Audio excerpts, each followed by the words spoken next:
Hello, and welcome to the Aculon NanoProof Series webinar. Today we're going to be talking about PCB waterproofing technology and why PCB waterproofing will be a standard feature within 2 years for premium electronics. My name is Edward Hughes. I'm the CEO of Aculon, and I'm joined here with me today by Mara Gattuso, the Senior Business Development Manager for our electronics business. During the next hour, we're going to give you an overview of Aculon so you understand who we are, talk a little bit about the PCB waterproofing market and the needs, introduce the NanoProof series, talk about some testing and evaluation techniques to ensure that this is a product that has integrity, compare some next generation technology alternatives so you can look at, as you think about your needs for PCB waterproofing, what type of technology most suits you. Share with you some case studies of examples of where we've been using our technology to successfully waterproof products, give you an idea of the cost, and provide a summary. This webinar will be recorded. The slides will be emailed to everybody after the webinar, so you'll have a copy of this. You'll be able to go to our website. We'll send you a link where you can have the recording and play that back as well. If you have any questions during the webinar, please type them into the chat box. And at the end of the webinar, we'll try to leave about 20 minutes to go through as many questions as possible. So let's start with who we are. Aculon is a leading provider of surface modification technologies. We are surface solution experts where we develop and produce technologies to modify a broad variety of surfaces. Obviously, PCBs have metals, glass, polymers, all on those surfaces. We produce a variety of treatments to create hydrophobic, so water repelling, oleophobic, oil repelling, hydrophilic, water attracting, and even adhesion promoting treatments. Our treatments tend to be very thin. They are easy to apply, and they need minimal capital equipment. We don't offer any treatments that are applied using any vacuum deposition process. As a company, we have 3 units: the electronics, the oil and gas, and specialty. Obviously, today we're going to be focused here on electronics. And our business model is that we work with customers through the application process to fine-tune the chemistry such that at the end of it, that we will be shipping the chemistry to either them or to their contract manufacturer for application.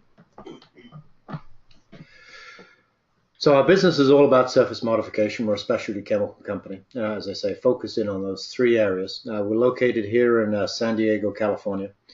We ship and sell our products globally. In North America, we basically cover the US market ourselves. In Europe, we have a partner in Caplink that'll cover the European market. And then in Asia, we have distributors in each of the key markets in Asia to provide support and inventory as required. So why do we need waterproofing? Well, as we all know, in real life, consumers and even operators will often have their devices damaged during operation. It could be as simple as dropping a device into a pool or a toilet. It could be your unit is exposed to an outdoor environment such as rain or humidity or potentially irrigation systems. It could be inside the house, appliances that are exposed to water during operations. And then it could be an industrial or medical situation where you have wet water environments as well. And also you've got automotive where obviously water from the outside can get into the vehicle. So when we look at this area, we like to think, how big is the problem that we're solving? And if you just look at smartphones alone, IDC, which is a well-respected organization, projects that by 2020 there'll be 1.7 billion smartphones. They're going to be shipped with a value of $400 billion. So obviously a big market. But interestingly, the research also indicates that 900,000 smartphones are damaged per day by liquids, the majority of which obviously are water related. So 900,000 phones, which is a huge number. I mean, if you break down the damage that is done to mobile phones, you can see, not surprisingly, the biggest category is shattered screens, and I'm sure we all had 1 or 2 of those ourselves. And then you have, broken body. But the rest of that really relates to liquid damage. And if you peel that back even a little bit more, you can see of the 35% of phones that are damaged due to water, a good number of these come from just splashes or spills.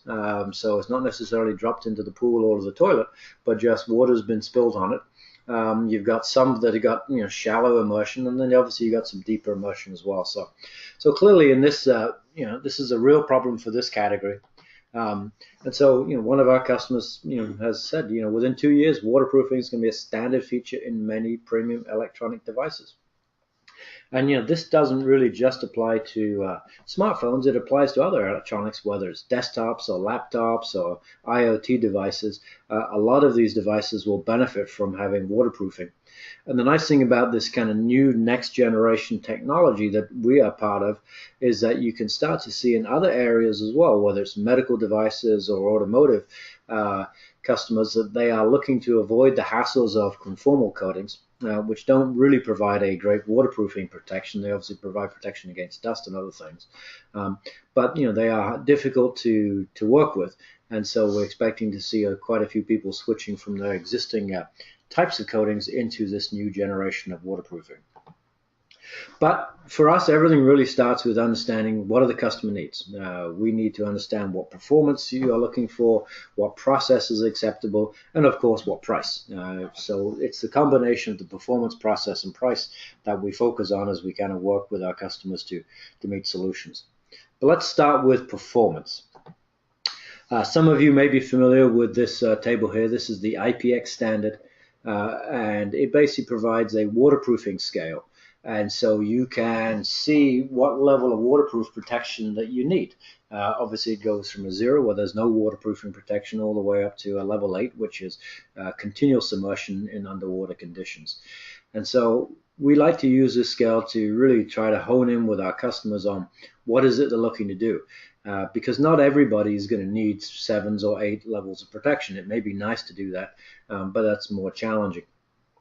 So, whether you are looking at protection against splashing water, which would be an IPX level 4, or whether it's a low pressure stream will be an IPX level 5, or as many of the mobile device guys are looking for, IPX level 7, which is protection against water immersion for 30 minutes at a depth of up to 1 meter. So we start by trying to understand what are your needs for waterproof protection.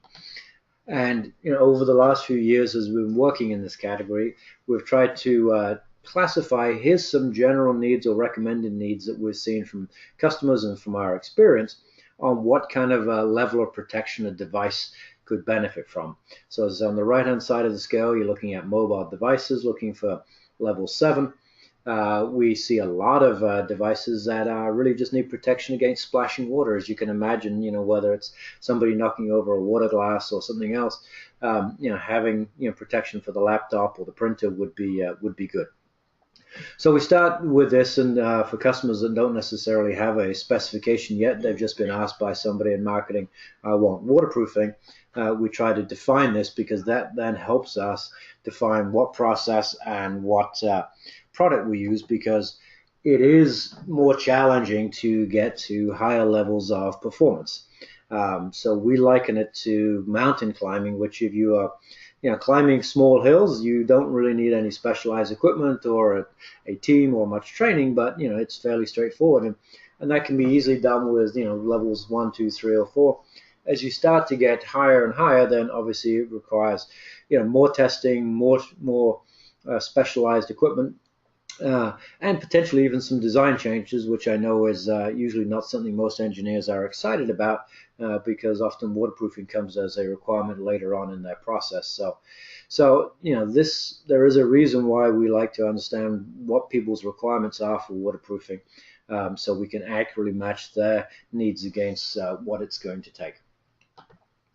So what we did was we developed a series of solution-based products, which we call the NanoProof Series, that provides water protection from levels of humidity, so down in the levels 1, 2, 3 type of thing, to full water immersion, which is level 7.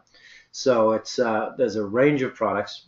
This series was launched in early 2016 and has won several awards, including this new product introduction award featured here. They are all liquid-based, solution-based. They utilize proprietary technology. They have different technologies in it, and Mario will take you through some of the differences just in a few minutes. They are designed to surpass competitive coatings in terms of performance and certainly ease of use. And the equipment is readily available and is generally affordable. Obviously, if you're looking at high volume manufacturing, you may need several pieces of equipment as opposed to one. So it's all volume based in terms of the amount of equipment that is required. But the series is designed to basically provide a number of benefits.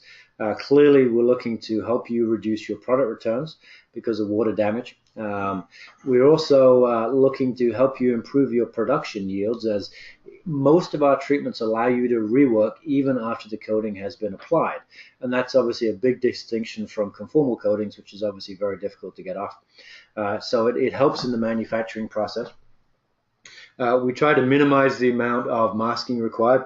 In many cases, there's no masking or minimal, but we've learned which components are necessary if there is masking required, so we can work with you on that. The coatings are safe, they're non-toxic, and they can be used in a factory environment. Mario will show you some examples of equipment that is done, and they generally are affordable, certainly as you look on a per board basis, etc. These are very competitive in terms of the pricing. So with that, let me hand over to Mario, and he'll take you through some more details about some of these products and then get into some interesting areas as we go forward. Thank you very much, Edward. So what we have here is a quick summary table. I'm not going to go through everything, but as Edward mentioned, there will be PDF files and a recording of the webinar, so you feel free to come back and review this. This summarizes the various treatments we have, anywhere from NanoProof 1.0, which is meant to be a very simple and cost-effective treatment for applications requiring very incidental water protection, say splashing or dripping, IPX 2, 3, maybe up to 4. Then getting into NanoProof 2.0, 4.0, and 5.1, which are middle-of-the-road treatments, again, relatively thin, 5 to 10 microns in thickness, depending on how it's applied or how many layers are put down. Easy to apply, cost-effective, and for applications that require some more robust protection, but still not necessarily full immersion or immersion in salt water. Then at the top of the sheet, we have our 7.0 and 8.4, which are our most robust treatments. They are typically thicker in order to get the levels of protection, which is IPX7 that most people are targeting with these treatments. 30 to 40 microns in thickness is essentially what you're shooting to get the correct barrier protection properties. They can be applied thinner, and they also can be applied thicker. And what differentiates these from the other materials is that they have a special characteristic that allows them to coat the edges and complex geometries of your boards in order to provide full protection on all areas of the board. And it's really what sets them apart from other conformal coatings. All of our treatments come with a UV tracer dye standard so that you can visually inspect to see that a board has been coated or the areas you're looking to coat have been coated. You can also use this with automated inspection equipment that's available through several vendors such as Nordson and Simtech. One of the key benefits of NanoProof is that it can treat many parts that traditionally needed to be avoided, either through selective deposition or through masking. So there is a caveat. Some of these treatments, some of these areas, such as the headphone, microphone, and speakers, they can be coated with the thinner materials, but the thicker materials will start to tend to have some impacts, and so you do need to take those on a case-by-case basis. But in many cases, it offers much more flexibility in not having to do any masking or demasking with these particular components. So we've done a significant amount of qualification testing, and one of the simplest tests that we do is on IPC Test Boards. So essentially you have a bunch of test patterns. You coat the test board. You connect the end of the board electrically, power the board up, insert the treated board into water or salt water, and measure voltage or current leakage across the board over time. And then also you can visually observe the test combs to see if they've been damaged. So as you can see here on the left, what is being measured is current leakage. And so if you're measuring current leakage when the board is inserted into water, it means that ions are migrating through the coating or that the board is being damaged. And so you can see the uncoated board quickly fails at 3, 6, and 12 volts. Then you move over to the right, and this is with the NanoProof 4.0 material. It was run at 3 volts, 4 volts, and 6 volts and 12 volts. And the test results of 5.1, 7.0, and 8.4 would also look identical to this. And what you can see at the bottom is one just straight green line.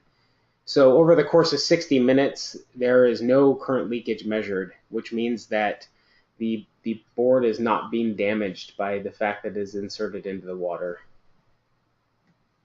The NanoProof materials can be applied in numerous methods, so they're very flexible.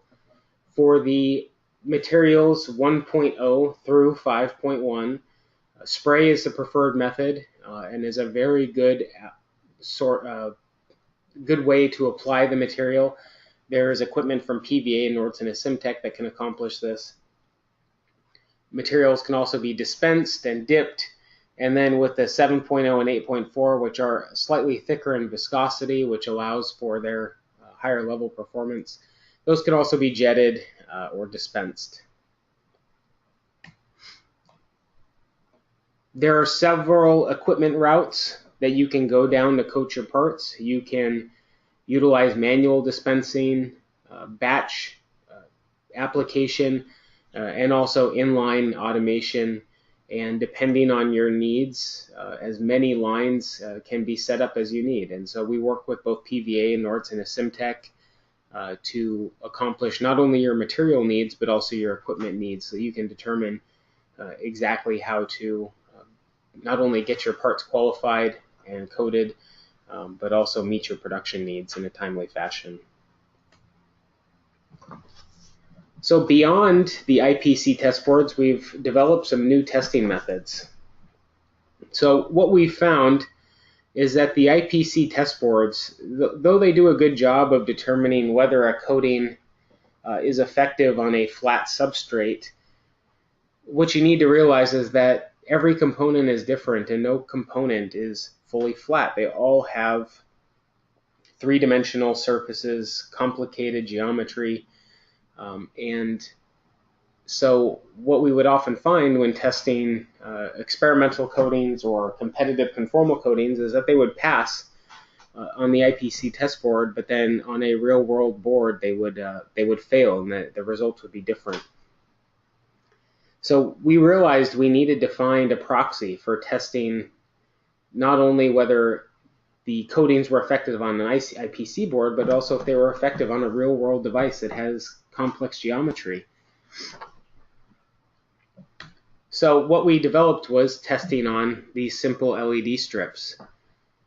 The LED strips are coated, and the LEDs have numerous components which have sharp edges.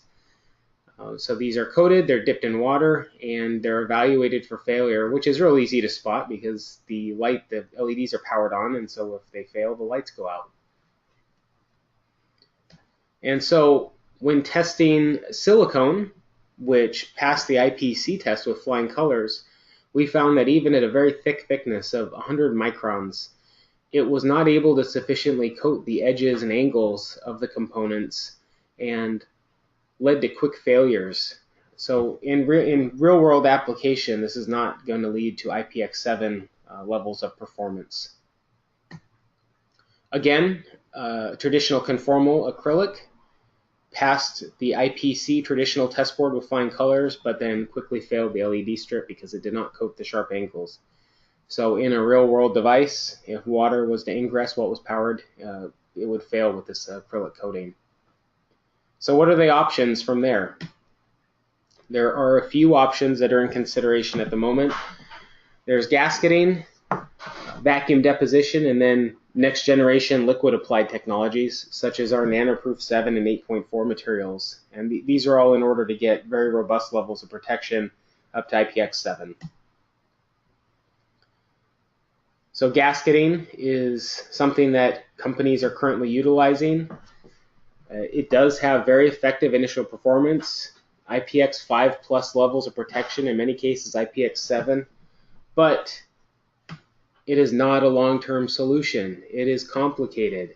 It uses tons of valuable real estate and requires silicone port plugs that are either ignored by the consumer or easily broken, which then just lets water in at will. Another major issue is when they fail catastrophically. It's not a single section of the board that has maybe lost some coating and maybe is not important, or a single component that fails that doesn't interact with other things. The entire part is going to get flooded with water if that gasket fails. In addition, they're extremely costly, looking at $5 to $8 per part in many cases.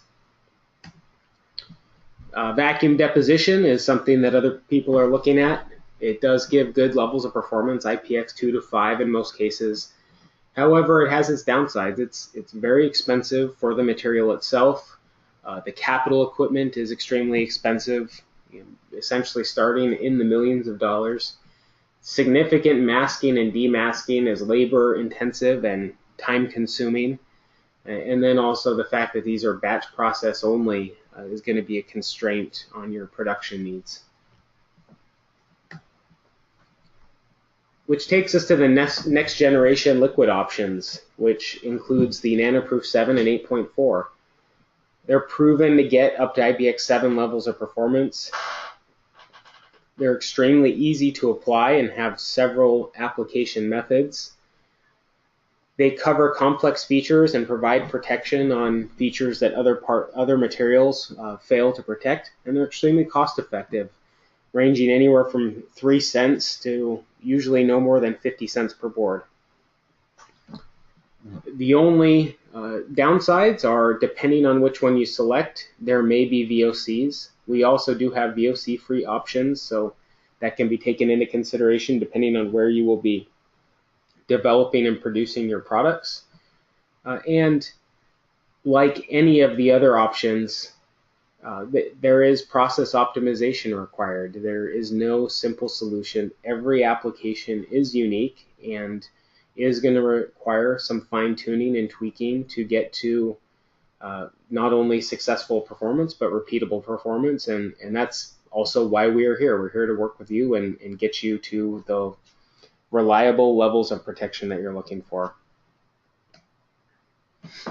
So here we have some results on NanoProof 7 and 8.4, the next generation liquids. They pass not only on the IPC test boards, but they also pass on the LED test strip. They successfully coat the sharp angles and on the LEDs, and in real devices achieve IPX7 levels of performance. So here we have an outline which summarizes the differences between these options, gasketing, vapor deposition, and the NanoProof next generation liquids. I won't go over this in too much detail, but it is available here for you to look at, and it will be in the PDF and recording if you want to review this.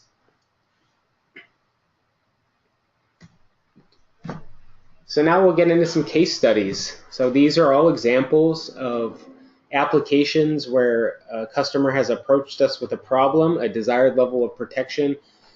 We will identify how we worked with that customer and what the final solution was that delivered the level of performance that the customer was looking for. So first off, Bluetooth headsets. This has been a successful area for us. We had one particular customer come to us looking for protection from sweat and splashing water. They weren't looking for full immersion proofing, and their desire was IPX3, or requirement was IPX3, and their desire was IPX4 if possible. We worked directly with this customer to test parts and deliver these treated parts to their site where they could finalize the process and optimize for their application. The back and forth took about 6 months between initial testing, qualification, and getting into production. For the IPX4 that we achieved for this customer, they selected NanoProof 4.0 due to its simplicity of application. They simply spray the part with a PVA valve and coat everything except for the audio speaker. Wearable devices are another interesting application. We're working on a few projects here, and we have one particular customer. They came to us looking for, again, protection from sweat and splashing water. They were not worried about immersion proofing. The main focus was protection from rain and showers. So they were looking for IPX4 at a minimum and hopefully IPX5. We treated parts for them at our facility for their initial testing. They tested, identified some high voltage components that were failing under their exposure conditions that needed additional protection. So we worked directly with them to determine a two-part solution where the 4.0 was sprayed on the parts, and NanoProof 5.1 was spot treated on some of these high voltage components to get them the IPX5 that they were looking for. This took a little over 6 months, and we utilized the PVA spray equipment for application of the 4, and then 5.1 is dispensed on the sensitive components. There are many new Internet of Things type devices that are coming out, many of which are meant to go outdoors. So this is an outdoor electronic device that is connected to Wi-Fi, and it needs protection not only from rain, but also irrigation equipment, which has a bit of pressure involved. So they were looking for IPX5 at a minimum, IPX6 if desired due to the pressure added from sprinkler heads. This was a 9-month process of going back and forth due to the complexity of these parts. So we worked directly with them at our facility here, doing numerous tests and runs, and eventually, after about 9 months, sorted out on NanoProof 5.1. Everything is sprayed with a PVA valve, including the electrical connections. We do avoid the optical components in the audio speaker to avoid any impact there. And then, because 5.1 does not offer the push-through connectivity that some of our other treatments offer, we wet the electrical connections with solvent when mating the mother and the daughter board together in order to get a protected electrical connection there. In the end, we were able to get this customer to IPX level 5. We've had a significant amount of success treating hearing aids. So we actually have a few customers. So this case actually applies to three potential projects. These customers came to us looking for protection from sweat and splashing water. No need for full immersion proofing. IPX3 was required and IPX4 if possible. In almost all these cases, we've simply sampled NanoProof 4.0. The customers avoided coating the audio speaker, spray the rest with a PVA valve, and achieving IPX level 4 was easily done. So these were very fast turnaround. This customer was in production within a matter of months.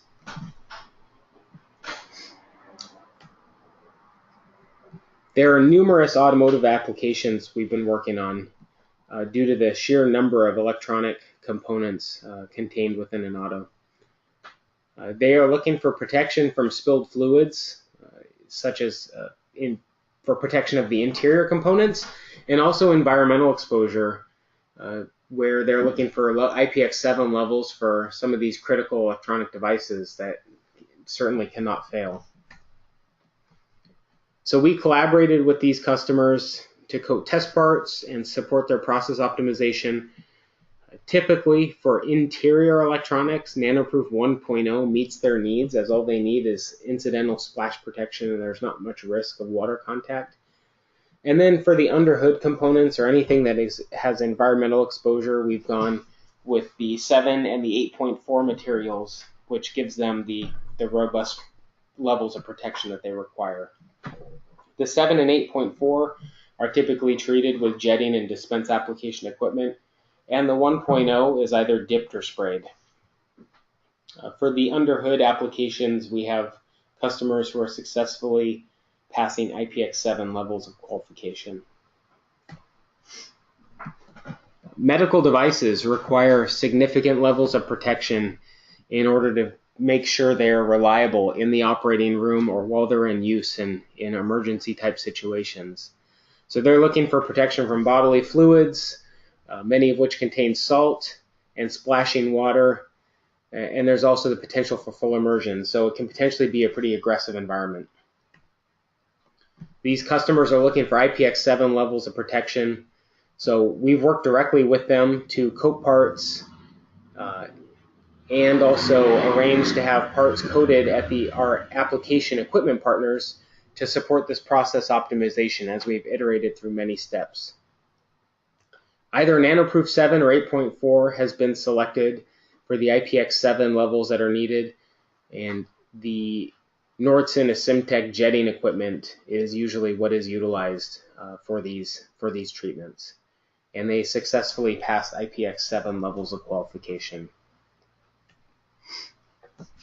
And of course, cell phones. So everyone currently hears about the new water protection. There are many cell phone companies offering gasketed solutions, but the cell phone major manufacturers are all looking to move away from gasketing due to its labor-intense process, the cost involved. So we're working with several major cell phone companies to support their requirement for IPX6 or IPX7 levels of protection. This is quite complicated projects due to the level of complexity, the openings on the phones, and the electrical connectors. So these have been in process for several months, and the timeline for qualification is still several months out, but things are going well. 7.0 and 8.4 and other experimental options are proving quite promising, and so this testing is ongoing and will be qualified shortly.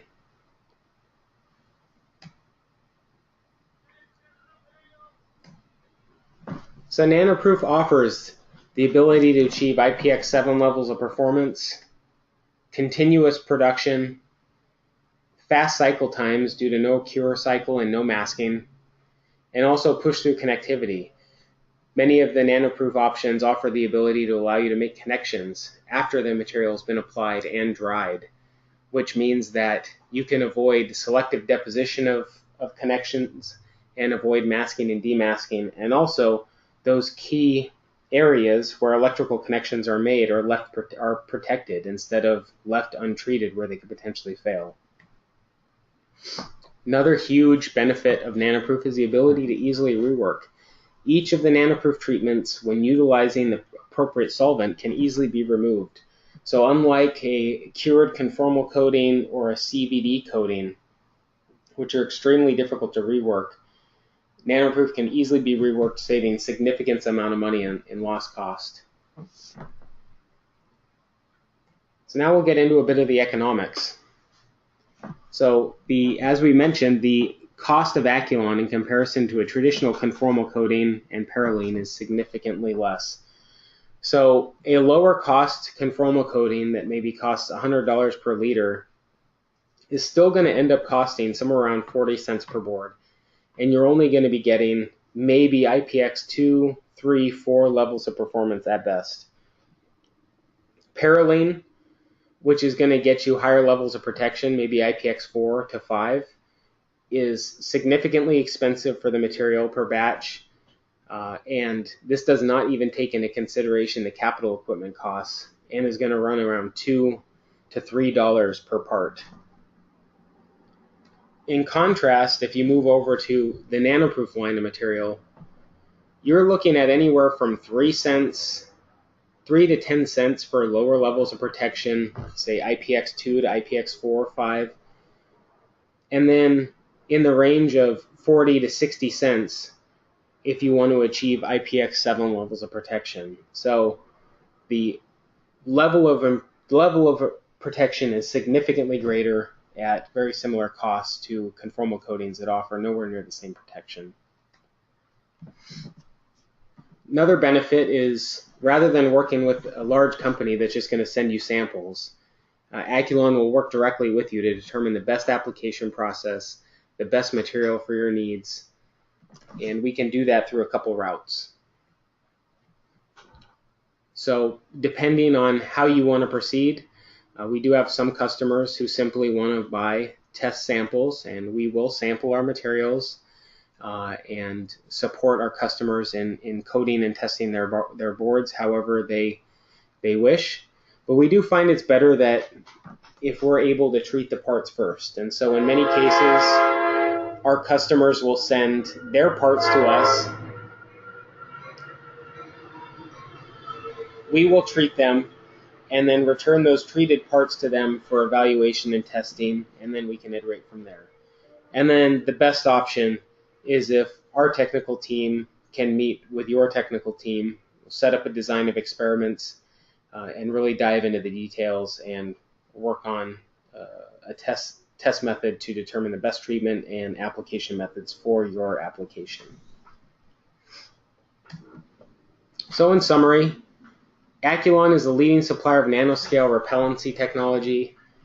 We're qualified and in production on numerous applications, easy to apply and cost effective, provide numerous options based on your performance requirements, many of which are proven to outperform competitive technology that costs significantly more, and we're able to supply our materials globally.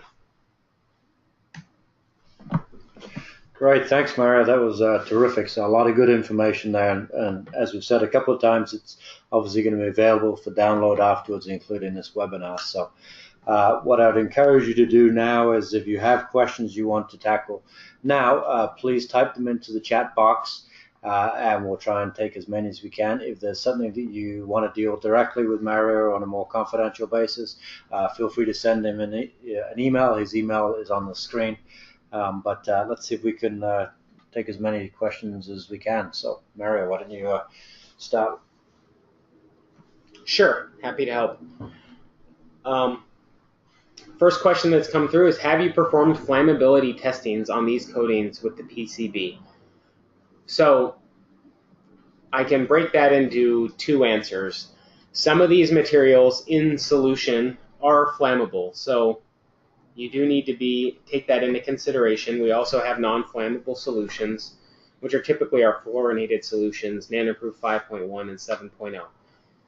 When applied to a PCB board, none of our solutions are flammable. So there's no concern for flammability on a coated, dried PCB board because it has been coated with our materials. Next question is, how are these nano coatings reworked? Very simple. So they can be removed either through abrasion, or what we recommend is that you obtain some solvent, and we have recommended solvents for each of these materials. And the solvent can be used to strip the coating from the board. You can perform your rework, and then the boards can either be run back through the coating equipment, or they can be spot treated in the area where it was reworked. And that's important because obviously a lot of boards do end up going through some kind of rework, and the boards can be very expensive. So the ability to replace a faulty component is a big deal, and we do have a product that allows you to essentially spot treat it. So rather than putting it back through the whole process, you may be able to take a syringe or a dispense and apply it over the top of one particular component. Obviously, when compared to vacuum deposition, that's obviously much more challenging because you're not going to want to put the whole unit back through the vacuum deposition process again. So it's a big differentiator, and it's something that we're pretty excited about because a lot of customers find it very friendly.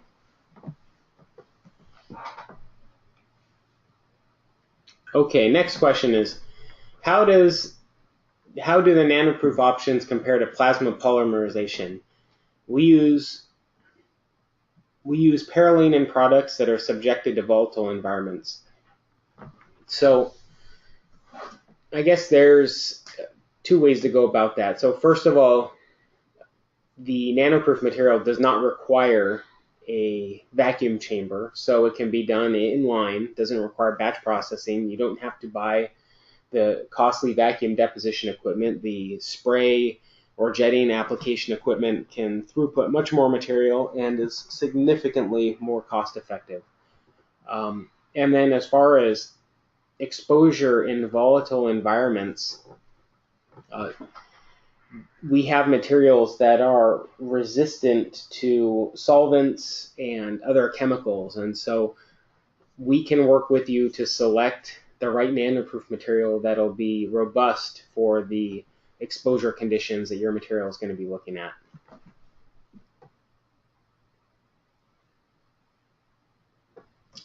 Someone's asked, what is meant by PVA valve?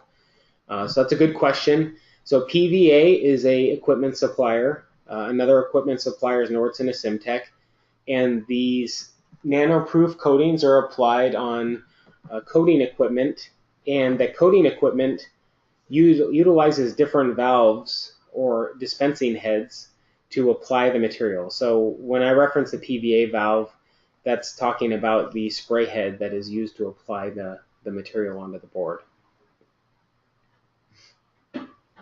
Another good question that's come through is, if we use no clean flux on a board, do we need to clean before coating?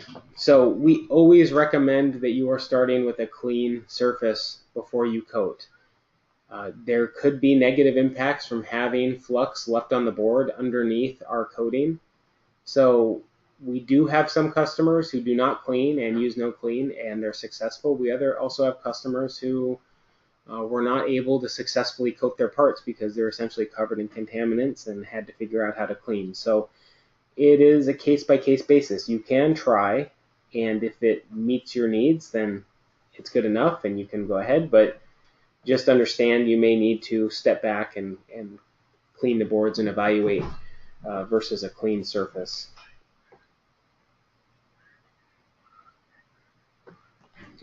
Next question is, are Aculon materials compatible with traditional conformal coating? Can I apply with the same equipment without cross-contamination issues? The answer there is you should be able to apply with the same equipment. You would want to make sure for whichever nanoproof material you're utilizing is compatible with the spray, with the lines and any plastics that the nanoproof is going to come into contact with. You'd want to use the proper solvents to clean out the nanoproof. You'd want to use the proper materials to clean out the traditional conformal coating. But so long as you are cleaning your equipment and so long as the plastics that the nanoproof is going to touch are compatible, and all of that is listed on our website, then you should be fine. Next question is, how stable is your coating and how long will it last? These are very, very stable coatings. They don't break down over time. They are, however, not intended for application on parts that are going to be directly exposed to the environment, not within a case. So they do not have abrasion durability. They're not intended for direct exposure to UV. So they will last a very, very long time when applied on a part that is inside of an electronic component. And some of them will survive UV, but as Mario said, the purpose of this is really designed to protect a printed circuit board, and obviously generally those printed circuit boards are protected by some kind of casing. Next question is, can the coating be overmolded by potting? That's a good question. A lot of these coatings have relatively low surface energy, so you may have adhesion issues. I don't see why you couldn't, but typically these coatings are the final application step. So I don't know that we've looked at that. You could certainly try, but you may have adhesion issues with the epoxy to the water protecting treatment. Next question is, how durable is the coating when applied on metal parts? Will it withstand rust as alternative to traditional plating? We have not tested for that application. It may help to prevent rust, but depending on what the metal part is and what it's used for, as Edward mentioned, it does not have or meant for abrasion durability. So if this is a metal part that exceeds significant abrasion or handling, it's probably not a good fit. If it's a part that's not touched, then it could potentially work. If you want to reach out to me, I'm happy to discuss your application, because we probably have an alternative material that will meet your needs. So please get in touch. We'll reach out and see how we can help you with that. Yeah, we have a lot of materials designed to treat and protect metals. Obviously, the series we're talking about here in NanoProof is specifically designed for electronics. But outside of this, as you've seen earlier, we do stuff in the oil and gas space. We do stuff in specialty. So we may well have a treatment that's appropriate if you're looking for something that's not electronics related as well. Next question is, what is the maximum operating temperature of NanoProof? So the maximum recommended temperature is 225 degrees Celsius. And I see here you've asked again or elaborated, can it handle wide temperature swings? Does it flex or crack? And no, we do not see flexing or cracking of the NanoProof material over temperature cycling. Next question is, hold on a minute, trying to scroll down.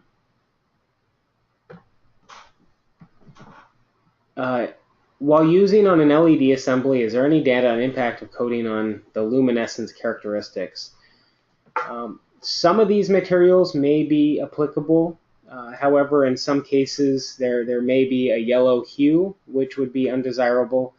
And even though the light transmitted through, there is some diffusion characteristics. So we can talk about that on a case-by-case basis, but depending on your requirements, the answer is a maybe. But I'd be happy to discuss the application with you. If you have any more, okay, another question's come through.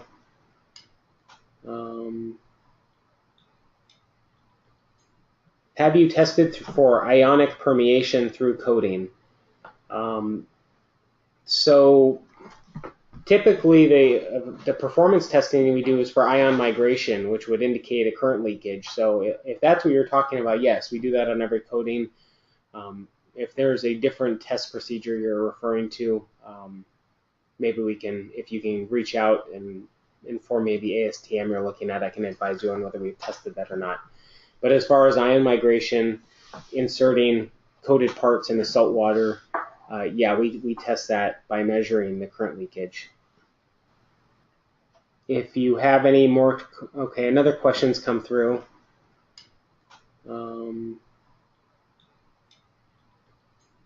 Have you tested for ionic permeation through coating? So typically, the performance testing we do is for ion migration, which would indicate a current leakage. So if that's what you're talking about, yes, we do that on every coating. If there's a different test procedure you're referring to, maybe we can, if you can reach out and inform me of the ASTM you're looking at, I can advise you on whether we've tested that or not. But as far as ion migration, inserting coated parts in the salt water, yeah, we test that by measuring the current leakage.